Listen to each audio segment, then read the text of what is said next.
You're listening to SM Media, the home of exclusive West of Scotland Football League content.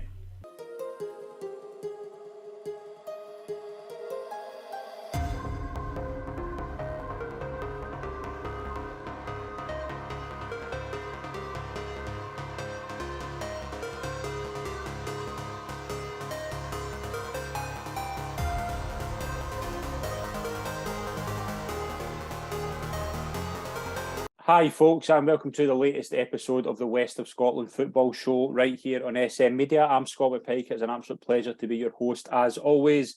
I'm delighted to welcome this week's special guest. A pleasure to welcome from Cambuslang Rangers, Scott Anson. Scott, welcome to the show. It's a pleasure to have you on. Thanks, Scott, for the invite. It's a pleasure being here as well, mate. You've picked a good weekend. Obviously, the West of Scotland probably getting as much coverage as it's ever got. Oh well, may as well let's hit the ground running then.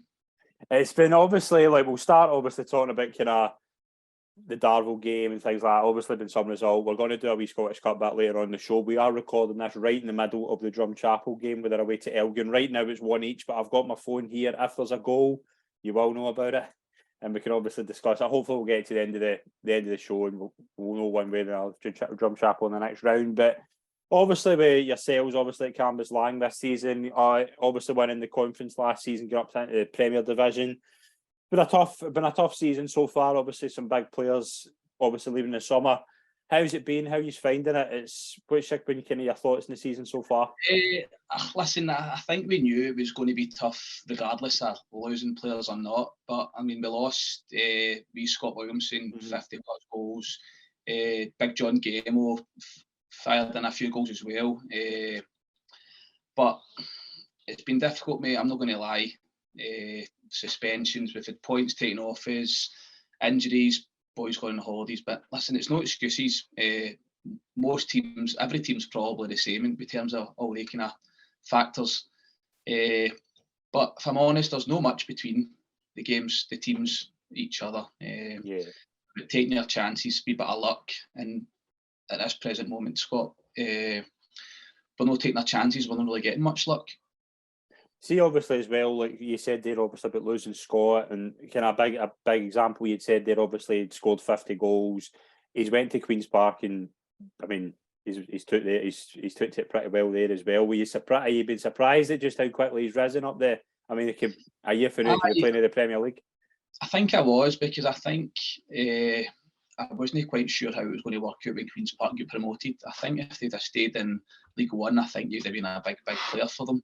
But with them going straight to the Championship, I knew it'd be difficult. I knew they'd be spending money to bring in to compete in the Championship. But listen, the wee man's done great. He's come on, he's scored a few goals, had a couple of starts. But as I said, it's about binding his time now. He's got a 3.5-year contract, so being patient and then taking when he gets another chance to take his chance. And see, obviously, with the conferences, we've spoken about this a lot. Obviously, the conferences have kind of worked really well because it's gave us 5 really competitive leagues. But have you been surprised with the kind of step up, or did you, when obviously winning the league so well last season and coming up, have you been surprised with how good the standard is in the Premier Division, or was it? I think most of the players we've got, they've played at a good level. If not the top league, someone we've dropped down for the senior ranks, and we've got a couple of good youngsters. No, I'm not surprised, but I think it's been a wee bit of a wake-up call for some boys, because no disrespect to some of the lesser teams, last year we were turning up and it was like the matter of we were scoring 5, 6, 7, no conceding many goals, and then this year it's you're not getting many chances, so you've really got to take your chances, and you're up against some top quality players as well. And obviously as well, when we're kind of getting Billy and Paul, obviously they're good managers. How have they been kind of with you so far? Obviously, it's been near enough a complete overhaul in most cases with the first team. How's it kind of been getting the squad together and getting some? There's been some good players come in. Obviously, well, Grant Brennan's been a big player for you. What's it kind of been like getting kind of replacing the players? It's been difficult. As I said, most good players they're not available for free. So then clubs now are asking for top dollar. Grant's came in and he's been a revelation, to be honest. He's been playing up front of me and we've linked up well, and he's scored some important goals for us. Billy and Paul are just Billy and Paul. They've been here, they've done it before. But we've got a great coach in David Smith who takes all the training, and his training's fantastic. I'm really enjoying his training. But I think we're due a wee bit of luck, but as I said, we've got a tough run of games coming up now as well. Yeah, we'll touch on that later on. Obviously, there's a few games I want to touch on later on. Where else to start? But the Scottish Cup over the weekend, Darvel won, Aberdeen 0. If you've been living in a cave somewhere, you'll know that Darvel won in the fifth round. Again, there's so many, like, everybody's kind of took notice of this result. It's probably, I can remember. Can you think of a bigger Scottish Cup upset than that? Nah, it's probably along the lines of Clyde and Celtic, I suppose. But I mean, there's 6 leagues between Darvel and Aberdeen. Up until last year, Aberdeen were the 4th best side in Scotland. So, I think it's huge. I think it'll give the West a massive kind of look at things now as well. People will be kind of thinking, and it's not even just the West. Like there's some good quality sides in the East now as well, and even in the conferences, there's some top sides probably going to be challenging to come up to the Super League this year as well. You see, like Darvel obviously winning the game, like a 1-0 result, you can look at that and think, did they? If you didn't watch the game, you would think that Darvel scored early and just completely part the bus. Darvel were probably playing the better football for most of the game. As I said, I wasn't surprised. I know Aberdeen are a poor run, but I know the players Darvel have got, and I knew it's a one-off game. Anything can happen. But I watched the full game, and you would never have knew the golf and leagues and class and players and stuff. But I mean, Aberdeen did internationalists out as well. They didn't really. They played maybe one player, the big boy Miłowski, who's probably their regular striker. But apart from him, it was a full strength Aberdeen team. We're kind of like Aberdeen. I kind of spoke about this today a wee bit as well. Aberdeen are kind of did they kind of down tools? Was it an Aberdeen team that were kind of fully at the races? Probably not. But Darvel, like, they took the game completely to Aberdeen. We saw obviously mixed team talk. I mean, how can you know? Like, do you know what I mean? How can you know? Like, get motivated by that? His team talk was brilliant. It was like something off a Braveheart or something. You know what I mean? I text Mick this morning saying fantastic. The team talk was great, but as I said, Aberdeen didn't really have any excuses. It's not as if you could, like, the park was poor. I mean, that park was better condition in Hampden last weekend. Correct, yeah, and it's a let. Like, do you know what I mean? That's a kind of, it shows you. I know we talk a lot about the park and kind of what's been done to it and what we've heard about it, but it's definitely working. Like, do you know what I mean? It's, when you look at that, it's like it's a proper, really good surface. Yeah, I thought the 2 centre halves, Meg and Edie, were amazing. They were strong. They won everything. Their tackles, and Chris Truesdale obviously put off some great saves. But I was well impressed with Craig Truesdale, the boy in the middle of the park. I thought he was fantastic. He kept the ball. He took it under pressure, and obviously he had a few shots as well. He was unlucky, but I think all in all, they deserved it. I think when Goodwin's interview after the game, he didn't come out and slate his team. He said, "I want to congratulate Darvel," and I think that was the right thing to do. And like with Darvel as well, like 5 years ago, even, like, obviously being from Ayrshire, you would talk about Darvel and a lot of people would just laugh. Do you know what I mean? Like, they had the reputation that they were not the best side, and they really weren't. I mean, you can look back; they were probably one of the poorest teams in Ayrshire at that point. If you look at the rise, and we know obviously Mick and John have went in, and they have spent a lot of money, but they have recruited really well. Like, you look at their team, like bringing on, like, we were talking off air, Craig Moore come on, Thomas Riley come on. Do you know what I mean? These are 2 properly good players, and it's not like I mean, their starting 11's probably as good as you'll see in the Lowland League, and it's the same. Obviously, this, I don't know if it's because we see the West all the time. Like, this team are capable of big results. They've got a lot of squad depth. I know that it's Aberdeen, and realistically, Aberdeen, the thought of Darvel beating Aberdeen 2 years ago, you would never see it. But when you look at Darvel's squad, they are capable of playing some properly good football against some really, really good sides. And again, Falkirk at home, they'll not be fearing Falkirk. No, I don't think they'll be fearing empty now, to be honest, at home. They've had the kind of encouragement now of the Aberdeen. They've had the big tie. So, I mean, first and foremost, Darvel have to just get back to basics and go to Arthur Lane Saturday. But listen, Darvel train up next to us at Cambuslang and Dale Park. Their training's fantastic. It's a high tempo. They've got a massive squad. Everybody seems to be enjoying it. So there's good things going at Darvel now, and I know they want to go up through the leagues. And listen, I think they will go through the leagues as well. And I was watching the game with my partner as well, and she made a point at half time. She says, like, obviously Darvel took the lead in the first half, and she said, "Oh, Aberdeen will be 10 times fitter in the second half." I said, "I wouldn't be like totally for that kind of thing, because you obviously said there about the training. We've heard stories about the training is at Darvel and things like that. Properly high tempo, and you see there's a lot of fitness focus kind of thing as well. But again, for the club, we saw obviously the celebrations at the end. It was a full house. I mean, that stadium, I'll never have seen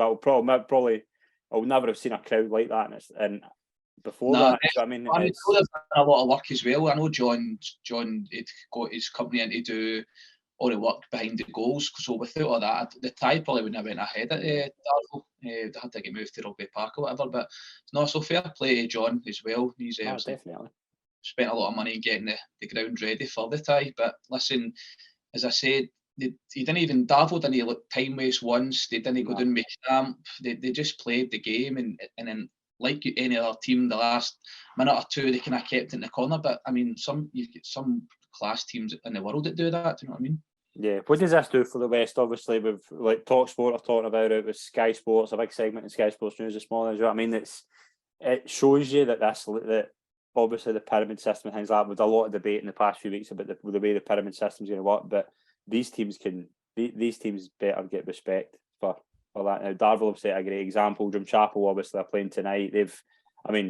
What an occasion for them as well. We'll touch on them in a wee second, but again, this league is certainly deserving of the. I mean, I think it would. I seen the boy Jordan that does Darvel's Twitter page was saying the amount of followers, the new followers that he had this morning. So I mean, it's sorry people are taking notice, but I've played in the East and I've played in the West as well, obviously. But for me, the West's a lot better standards. There's better teams. There's bigger. The crowds are getting. I've noticed the crowds are even getting bigger as well. Yeah. So people are starting to go and watch their local teams. And as I said, it's going to be cheaper going to watch a local team than going into Glasgow or Edinburgh or Kilmarnock to watch the team you actually support. So no, I think it's massive what Darvel done last night for the West as well. Yeah, definitely. Obviously tonight, Drumchapel, it's now 2-1 to Elgin. Kane Hessler's just scored for Elgin as well. Even if Drumchapel wanted to win this game, they've went on some journey from a team that obviously they had to win a cup to get into the competition. To get this far has been some achievement for that club. Well, listen, I know Adam personally, and I knew what tonight means to him. But as I say to him, it's a one-off game. There's no pressure. You can go up there and, as I said, it's 2-1 to Elgin now, but an equaliser and then get to extra time, and you never know what penalties is a lottery. You know that yourself, Scott. Yeah, definitely. I mean, it's some occasion for the club as well, and obviously we spoke about that with Adam on the other day, and we were just saying about how, I mean, it's just an occasion for the club as well, and it'll give teams motivation. That's the thing as well. With the West, obviously, a lot of teams are trying to get their SFA lives and things like that. It's just motivation for them because they can see what the cup can do, and there's a romance with the cup. We know that, but these clubs 10 years ago would never have thought they would get a chance to be in the Scottish Cup. Now it's something they can do every year. It just shows you just how far it's come. Well, I think after this year, you'll see a lot of clubs pushing for it now. Yeah. Everybody wants a piece of this cake. Everybody wants to kind of get their club on the map and the kind of headline makers, which Darvel have now done. But I mean, back to Drumchapel, I was gutted their game was off on Saturday. I know they went up on a Friday night and I think they had 4 or 5 supporters buses lined up to go up as well. So it was a bit of a sickener for the players and the managers. But as I said, they've got to tie on the night. So fingers crossed they can get a wee equaliser, and then who knows. Yeah, definitely. We'll move into the results over the weekend in the league. Obviously, the weather had played a part and a lot of games were called off. But we did get a few games going ahead. We'll start with the game at Largs that I think's probably generated as much drama as the Darvel game on Saturday. Lags 1, B3 was the score up until injury time. Now, we will say before, obviously, we're going to talk about this. As it stands, everything you're hearing is speculation. I've spoke to both clubs, and both clubs have just been honest and just said, like, they're waiting until the investigation's made, the referee's decision, things like that. Fair enough. Bees were 3-1 up until the game was abandoned in injury time. Now, there's conflicting reports of what actually has happened. The kind of thing that is that there's been a fracas in the touchline after the third goal for Bees. Bees obviously denied the chance to go top of the table. Again, just a weird thing to talk about, and it's just you obviously can't really say much facts because we don't know. But again, it's not the best, is it? No, listen, like yourself, I've heard a few different stories for kind of both sides. But the one for me is, if it was in 93rd minute, I thought if a game goes by a certain, like 70 minutes, the result stands for that reason. So yeah, I think if Bees don't get awarded the result, then I don't know what's going to happen moving forward, because it's very, very strange. But listen, I don't want to comment on what I've heard, but we'll see what the end result is. Aye, I think it's one of those as well. Like you're kind of worried what you say and things like that. Like, I mean, I spoke to a couple of people at the game, and they said it was a shame because it was a really good game of football up until that point. Now, Bees obviously they were going for 6 wins in a row, and they would have went top of the league. I mean, that'd have been some occasion. And again, we don't know what's going to happen with the result and things like that. Now, there's either three things obviously that can happen, and I don't know how it's going to work, but either the game gets replayed and starts from scratch with nothing each. They play the last 2 minutes or something. We've seen that done before in the past. Yeah. Or they just award B the victory, or again, just I don't know how it's going to work. But there's only really three scenarios that can work out here, and I think no matter what decision's made, there will be fracas for somewhere. Yeah. Listen, I think it's two clubs are going to have to sit down with the kind of the SFA and then we'll find out for there. But I think it would be crazy if it was to get replayed for 93rd minute, and I think it'd be even crazier to get restarted as well. So listen, I think hopefully the right thing happens and we move on quickly. Right, I mean, it's just a shame as well. When again, just like Lags were 1-0 up and Bees brought it back to 3-1. You know what I mean? It does sound like a really good game of football, and you can feel for the punters as well. Obviously, they are like, I mean, it's a freezing cold Saturday afternoon. Probably the game. A lot of people would have thought the game maybe been off. Getting there, you want the game played to a finish, and just that for that to happen, it's a shame. It's a shame for everybody, I would say. Yeah, that is. That is definitely. But a big result for Petershill. They are second win of the season, a 2-1 home victory over Cumnock. Marshall and Quinn with the goals for Petershill. Again, obviously, Petershill had a difficult run so far, and our team that had obviously come up from the conferences. It's a massive win for them. Aye, it's huge for Petershill. Obviously, they've got new management in as well now, so I think any team that gets a new manager, that you automatically get a lift. We actually lost Ross McCabe. He returned to Petershill from us, so Ross coming back will definitely help there. Ross is a great defender. He marshals the defence very well, and he's also a goal threat in the other end. With Cumnock, my old club, I always follow Cumnock's results, and I still keep in touch with some people down in Cumnock, so I was a bit surprised. I thought Brian and H's have done a great job so far this season, but I think since they beat Talbot in the Cup, things haven't been plain sailing, so hopefully Cumnock can get back on track as well soon. Yeah, I mean, 5 games without a win in the league as well, and again, they're one of those sides, and I think there's so many sides in this league, like, all they need is 2 or 3 wins and they could be right back up the table again. Every team, as soon as you can put a couple of wins together, you move up a few places. That's what's kind of keeping us kind of down in the dumps. We know ourselves we're capable of putting a few wins together and moving up the ladder. But I know I've been at 2 spells at Cumnock. I know how the fans work down there, and they won't be happy now. But I think the fact that they've put Auchinleck out the Scottish, and I think Brian will get things back on track anyway. Yeah, I've no doubt about that as well. they had a really good start as well. It's just been obviously difficult the past few weeks, and they've still got games to play, and it's the same that a lot of clubs are in the same boat. The final game in the Premier Division, Troon 0, Atherley 0. By all reports, this was not a classic at Portland Park. Well, funny enough, it's one of the games that I was kind of keep my eye on, because it's two teams probably closer to us than the other end of the table. So I think a draw was probably the best result for us at Cambuslang. Yeah, two sides probably in a similar position in terms of obviously Atherley sitting 11th, Troon in 13th. Two sides probably they'll probably be a bit disappointed on those high up the table, but as well, it's just with this competitive nature of this league, it's again just similar to every team, just get a run going and you can be higher up. That's it. Like you've had the Christmas period where you've had games called off. You've maybe not been training as often as you'd like to train.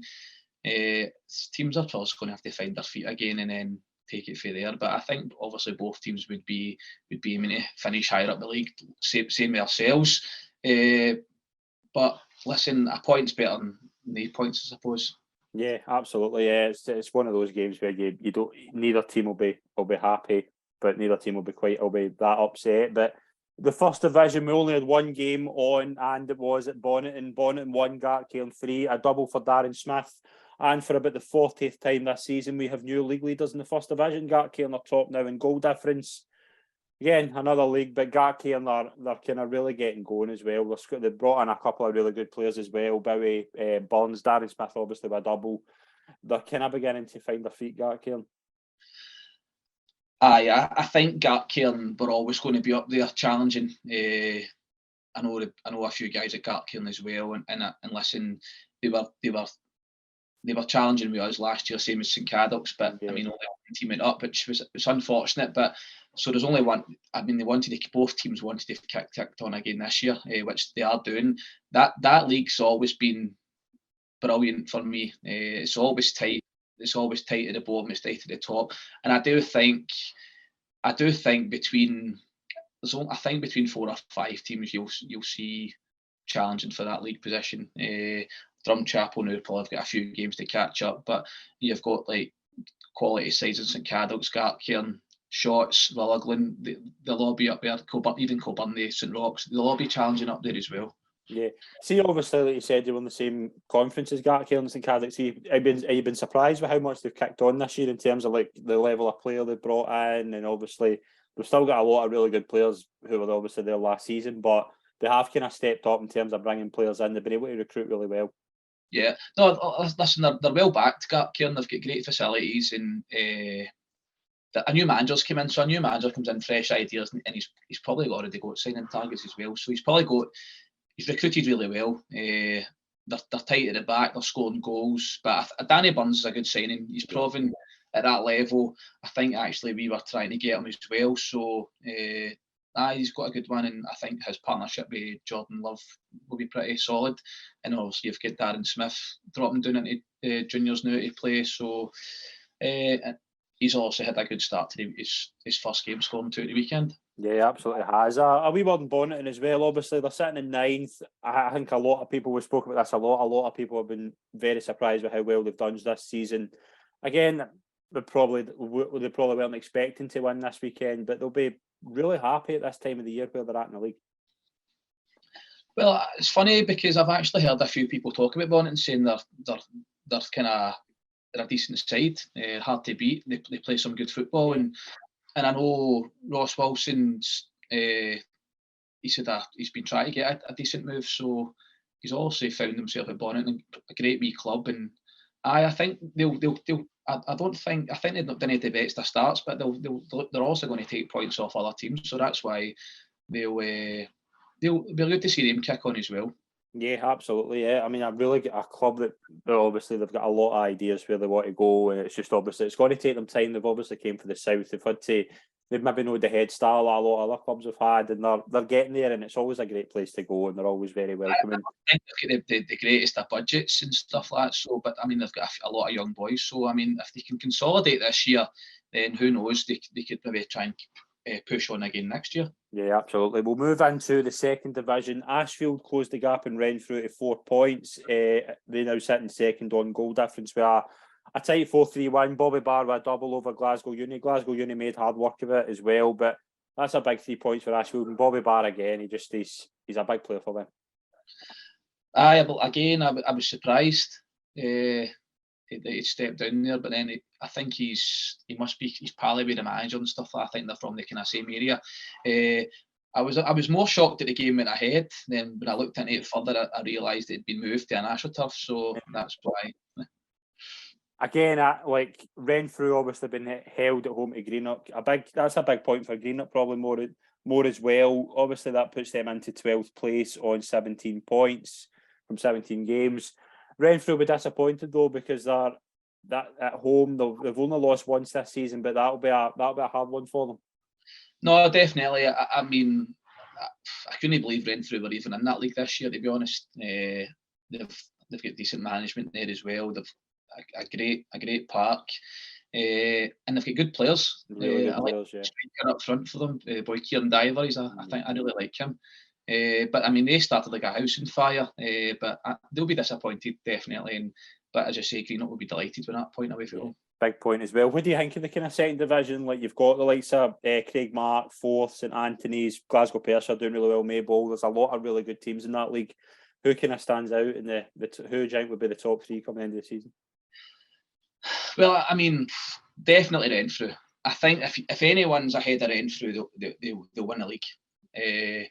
But like we played Craig Mark last year in the cup, and they were strong. They were big and strong, physical. We actually went 2-0 down. We pulled it back to 2-each, then we beat them in penalties. So it's hard. I mean, Craig Mark are up and down, and obviously Ashfield are back up there again. So no, it's St Anthony's my local team, so I always look out for the results as well, and they seem to be doing great. So hopefully they can keep that run up as well. Yeah.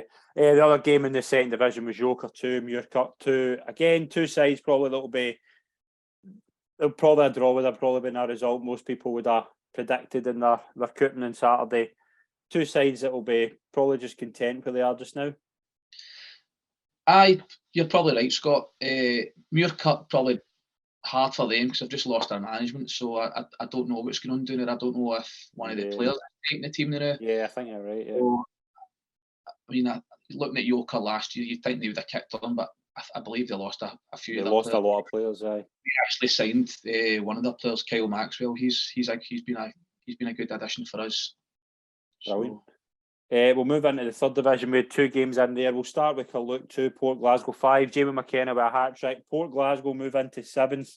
Again, a lot of people thought at the start of the season would be kind of up near the top. They've had a kind of difficult run, but they're beginning to get going. That's 4 wins for the last 5. I was one of them. I thought they would have been challenging or even at the top. Stevie's a great manager. Yeah. He's had a lot of success at Irvine Vix and Ardrossan. So it's interesting. That'll be an interesting league. I don't think there's who's top of that league. Ardrossan are sitting a point clear of Lanark. You've likes of Vela Clyde, Irvine Vix. Vela Clyde were playing Ardrossan. Was it 2 weeks ago? So that was a tasty affair. But no, it looks like Port Glasgow are starting to gel and find their feet, and they'll definitely kick on. Yeah, Jamie McKenna as well. He's been. I think we talk about him every week as well. He scores a lot of goals for Port Glasgow. Aye, listen, he's been about as well, and he's a big player for them. So if he can stay fit, they'll have a chance. Yeah, a thriller in Girvan 3, East Kilbride Thistle 3. Probably two sides that would have been desperate for 3 points. Obviously, East Kilbride it's been a difficult season for them. Girvan obviously lost a manager as well. Robert Wells went in at Girvan. Right. Again, two sides that just will be wanting to get up that table. Well, listen, when at the start of the season, I seen East Kilbride had signed a few big names, so I thought East Kilbride would have ran away with it. So I'm a bit shocked with that, but now I know a few of them have now left. Mm-hmm.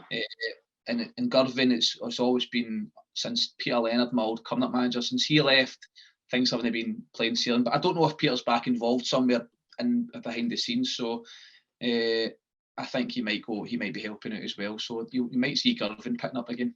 Yeah, I think they will. I think obviously it's going to be difficult this season. I think they lost a manager really early on, and again, it's difficult. I think as well, obviously, there's like Mark Curra. Mark Curra was a big loss. He went to Ardross and he's obviously kicked on as well. Losing players like that, it's really difficult to get replacements. No, definitely. Listen, every team's on the same boat. They're always going to lose their better players to further up the league sides, bigger leagues. As a player, you want to play at the highest level possible. And some teams also can't really match other teams' wage budget, so that's a big factor. Yeah. Fourth division, it's now 15 out of 15 for Kilsyth Athletic, a 5-1 home win over Easterhouse. Again, we say it every week, that Kilsyth train just keeps going. It's brilliant. It's good to see as well. Easterhouse, I actually know a few of my mates play Easterhouse, so I knew they're a decent side, so that's a big result for Kilsyth. Yeah, and the other result was Rossvale Academy 3, Campbelltown Pupils 2. Again, Rossvale, that's their first win in a long time. I think that's the 5-game losing streak I think they were on. Again, just a big 3 points, especially when there's no other really games on, and obviously just getting a win on the board is massive. Probably two teams I don't really know anything about, but as you say, you'll do anything to get 3 points, and as I said, it's that one win can kind of kick you on a wee bit of confidence. Yeah, absolutely. And obviously, we've got some games on tomorrow, and again, weather permitting, but all reports are that a lot of these games will be fine. 4 games in the Premier Division. Auchinleck against Largs. What do you think? We played Auchinleck last Saturday, so I've played Largs twice now.